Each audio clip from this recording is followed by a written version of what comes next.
How's it going, everybody? Welcome to Tactical Approach Outdoors, the industry's first online deer hunting coaching program. Make sure to go down and hit the like button for this video, subscribe to the channel. You can also follow us on Facebook and Instagram to keep up to date with all of our coaching programs as well as our upcoming adventures. Thanks for watching and enjoy the video. Hey, what's up, everybody? Welcome to another episode here of Campfire Talk. We got a couple questions from our last episode that we're going to cover in this episode here. So the first question we had was, what equipment should I look for when I start bow hunting? We're going to cover that one first. And then the other one we got was kind of a crash course, what to expect on their first sit in a tree stand. So that'll be kind of a fun one to cover also.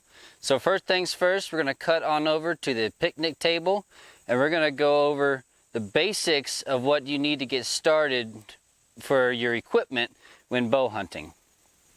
Alright, so let's cover some equipment that you're going to want to look for when you go into your local sporting goods store. Things for you to ask for, make yourself a little bit of a checklist, and I'll let you know kind of what I personally am using. So we'll start here with the bow. So you got yourself a bow, you found one you like. Let's start with the rest, okay? I use a QAD drop-away rest is what I use right here. You can get a Whisker Biscuit, you can get any other drop-away rest. There's a lot of them on the market. If you're shooting a higher draw weight bow, I would definitely suggest a drop-away rest. The problem with a Whisker Biscuit is that the rest is in contact with the arrow a lot longer during the process, which gives the arrow more time to actually get the torque that you're giving on the bow to actually torque the arrow and make it inconsistent. So, and it'll slow down the arrow just a little bit. So I personally like the drop-away rest. That's what I will always use. So that's something great to look for. You've got your D-loop. I prefer the a rope style D-loop here that you attach your release to. You can get little metal ones also. I just put the rope one on when I change out my strings here. So we've got the rest, the D-loop, and all that stuff will be timed up when you get your strings put on at your store. And then let's go over a peep sight. So personally, I shoot this little shoot-through peep sight right here. I really like it. It's not a fully enclosed peep sight. It's a lot different than what you're used to seeing. But I have shot it for quite a few years and I really like it. It helps a lot with low light situations. And I've got a couple other peep sights here. This one is a fully enclosed and it's a good one also. I think this one's like a 3/16 size. So those are good ones to choose. When it comes to peep sights, you want it, the smaller the peep sight, the more precise you're going to be. There's less room for the sight to float in the peep sight, so you can be a lot more precise. But the issue with a smaller peep sight is it lets in less light. So those low light shooting conditions, as a bow hunter, you get less light through your peep sight. And if you can't see through your peep sight, you can't see your sight or your pins or the animal. So you got to think about you're going to be looking through your peep sight, through your pins to the target. And you're doing that in low light conditions. So the smaller the peep sight, the more precise you're going to be. But the smaller the peep sight, the less light you're going to let in for those low light situations. Okay, so we've covered that. Now you're going to want a quiver. Matthews makes their own little quiver here. Super easy. On, off, quiet, no issues. There's a lot of different quivers out there for you to choose from, but you're definitely going to want to choose one of those. For a sight here, I like a 3-pin sight. The only reason I'll go to a 5-pin is because I enjoy shooting a little bit further than 40 yards. But when it comes to a hunting situation, I don't like my sight to be cluttered in a bunch of pins. You know, I want to be able to see very easily through my sight, see which pin I want, and the majority of the time I'm only using my top 2 pins anyways, 20 and 30 yards. As a whitetail hunter, there's not very many times you're gonna be taking shots a whole lot further than that, unless you're setting up more on a field or you're spotting stock and situations like that. But I set up in the woods so often that I can't even remember the last time I took a shot over 30 yards. And I've killed quite a few deer with my bow. So I like this 3-pin sight. There's a lot of different ones on the market. This one here is an IQ bow sight. I've used Trophy Ridges. They work great. And really just, it depends on your preference and how much you want to spend on your equipment.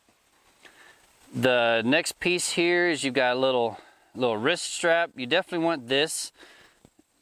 That way you're not going to be gripping your bow when you're shooting anyways. You're going to be keeping a loose hand, and that wrist strap just kind of helps keep the bow from falling off your hand and keeps you from thinking that the bow is going to fall off your hand. It's more of a mental thing than anything, but this way the bow you will never lose your bow, and you don't have to keep that full grip on the bow and cause a lot of torque.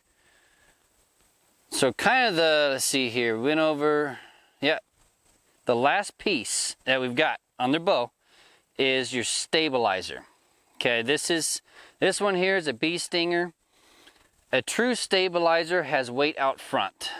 A lot of the cheaper ones you're going to find that are just the short ones that are just kind of a rubber, all those are dampeners, which they work fine, but they don't act like a true stabilizer. All they're going to do is help take sound out of the bow and dampen the bow and make it quieter.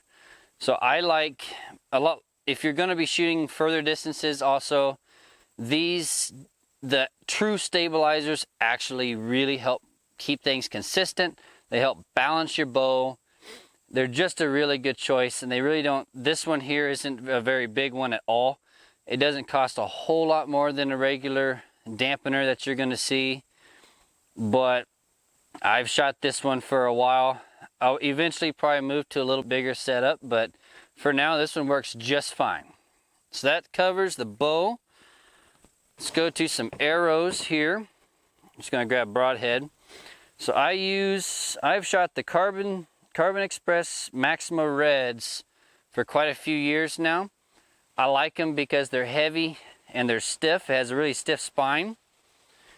And the thing you want to think about when you're choosing an arrow is you want to choose a spine that fits your draw weight. The heavier your draw weight, the stiffer the spine needs to be.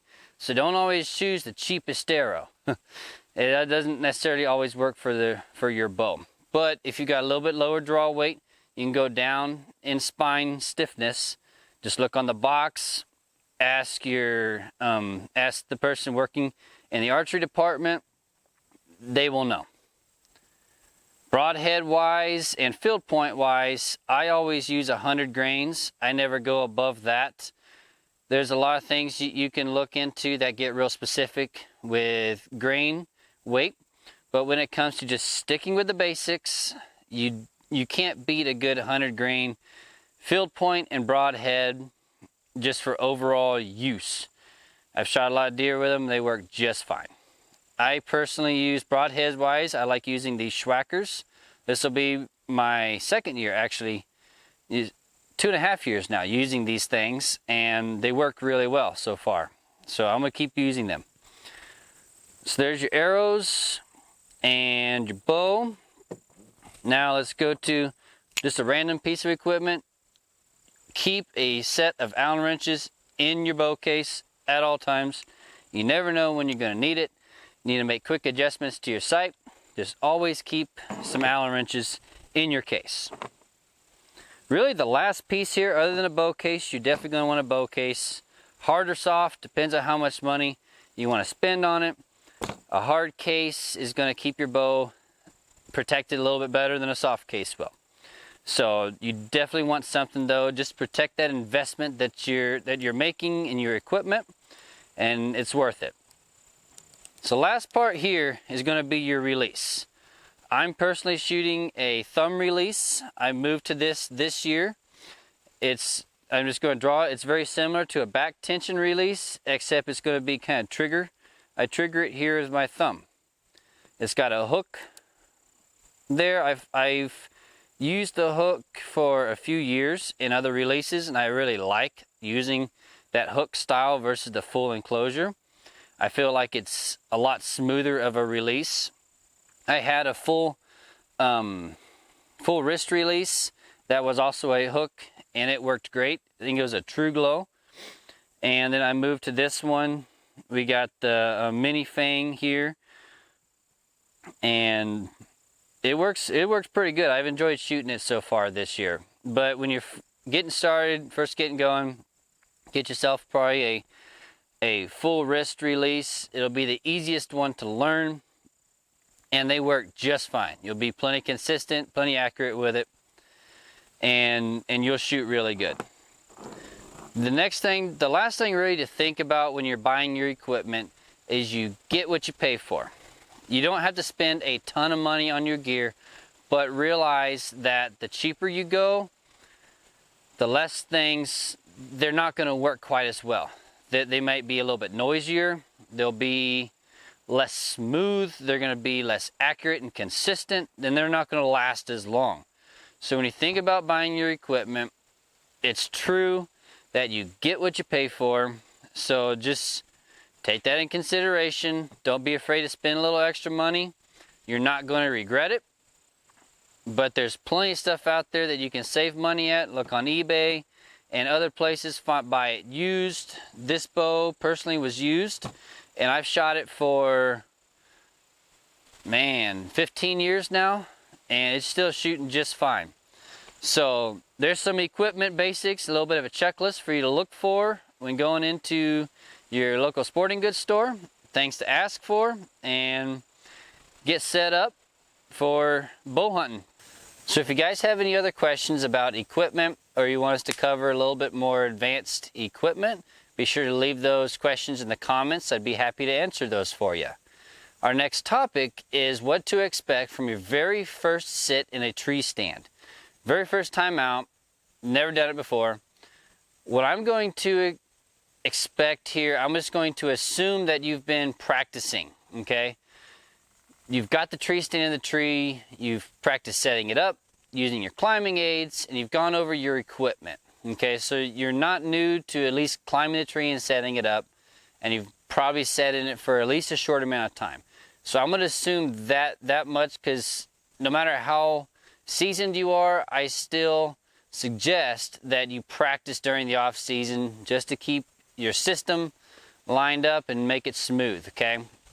But the first time you get into the woods, there is more going on. You've got your bow, you're trying to be quiet and be ready for your hunt. So expect to take a little bit longer than what you think it's going to take. Slow down, take your time, be smooth and quiet. Going slow isn't always that bad. You'll actually be surprised at how fast you get up the tree if you take your time. Making a bunch of noise and allowing metal on metal clanging is just going to mess up your hunt, especially if you're set up close to deer already. That's just going to mess up your upcoming hunt, spook any deer off that are close to you, okay? The next thing I would do is I'd make sure that your very first sit is probably during daylight. I wouldn't necessarily go in the morning at dark. If this is your very first time doing this in the woods, going out and doing this, go in for an evening hunt. Just go through the motion. Set up the tree stand, pull your bow up, get comfortable in the tree stand, get all of your gear up there, figure out your system. It's going to take a second to actually figure out what works best for you, how you want to organize your gear in your pack, how you want to organize your gear in the tree, and then also getting comfortable in the tree stand. If you're like me, you have a little bit of height issues as well. So expect your first couple sits getting used to actually being up in a tree, depending on how high you're going to be setting in a tree. If you sit 18, anywhere from 15 to 20 feet, that's about as low as you really want to get. Rarely will I sit any lower than that. If I do, I'm going to have to be really careful about my setup. But 15 to 20 feet is a pretty good height. Anything above that, it tends to get a little shaky, especially as you're climbing. Once you get in the tree and you settle, you've got your safety harness clipped in. It's not too big of a deal, but when you're transitioning, when you're climbing the tree, setting your steps, and then you're transitioning to the stand and then out of the stand, it's a little nerve-wracking at first. No matter how much you've done it, like I said, I'm a little bit shaky of heights, so I just take my time, I slow down, and I make sure that I'm being safe and smooth throughout my entire process. Also, when I mentioned setting up your pack, how I set up my pack is I set it up to what I'm going to use first to last. Okay, how I'm going to set up my tree first to last, that's how I set up my pack. I'm going to put the less important stuff at the bottom or in other pockets, and then I'm going to put my more important stuff towards the top or easy to reach pockets. If I'm going to pull up my backpack on a rope, or if I'm going to climb the tree with my backpack, it all depends on how I set up my equipment while I'm going up the tree. Sometimes I'll use my pants pockets for different pieces, maybe a bow hanger or a backpack hanger, steps, straps, anything I need. I want to make them easily accessible so I can just pull them out. I don't have to rummage around in my pack trying to find them. I can set up the stand quick, smooth, and quiet, and it's not going to be that big of a deal. So just practice it. Get to know your equipment. Be slow and smooth. Get used to the height. If it's windy like it is right now, that tree is going to sway. So expect that feeling. It's kind of different, especially if you're not used to it. So expect that. Get up when you get in the tree throughout the day. Get your bow. Just draw your bow at all angles. Stand up in the tree stand. Draw your bow. If you haven't been practicing shooting out of your tree stand, I would suggest that. If you haven't been, then I hope you've been practicing plenty, at least. Just get your bow, draw throughout the tree stand, keep your muscles kind of loose and warm. Also, it helps with that. So when that moment of truth happens, you can just grab your bow and go, right? Other than that, just sit there, relax, enjoy everything, see what you see, stay quiet, watch your movement, and you should have a pretty good sit. So there's another episode of Campfire Talk. I hope you all liked it. Thanks for watching. If you like these videos, please hit the like button. And you want to stay up to date on our next videos, please subscribe to our channel. And happy hunting. Good luck this season. I'll see y'all next week.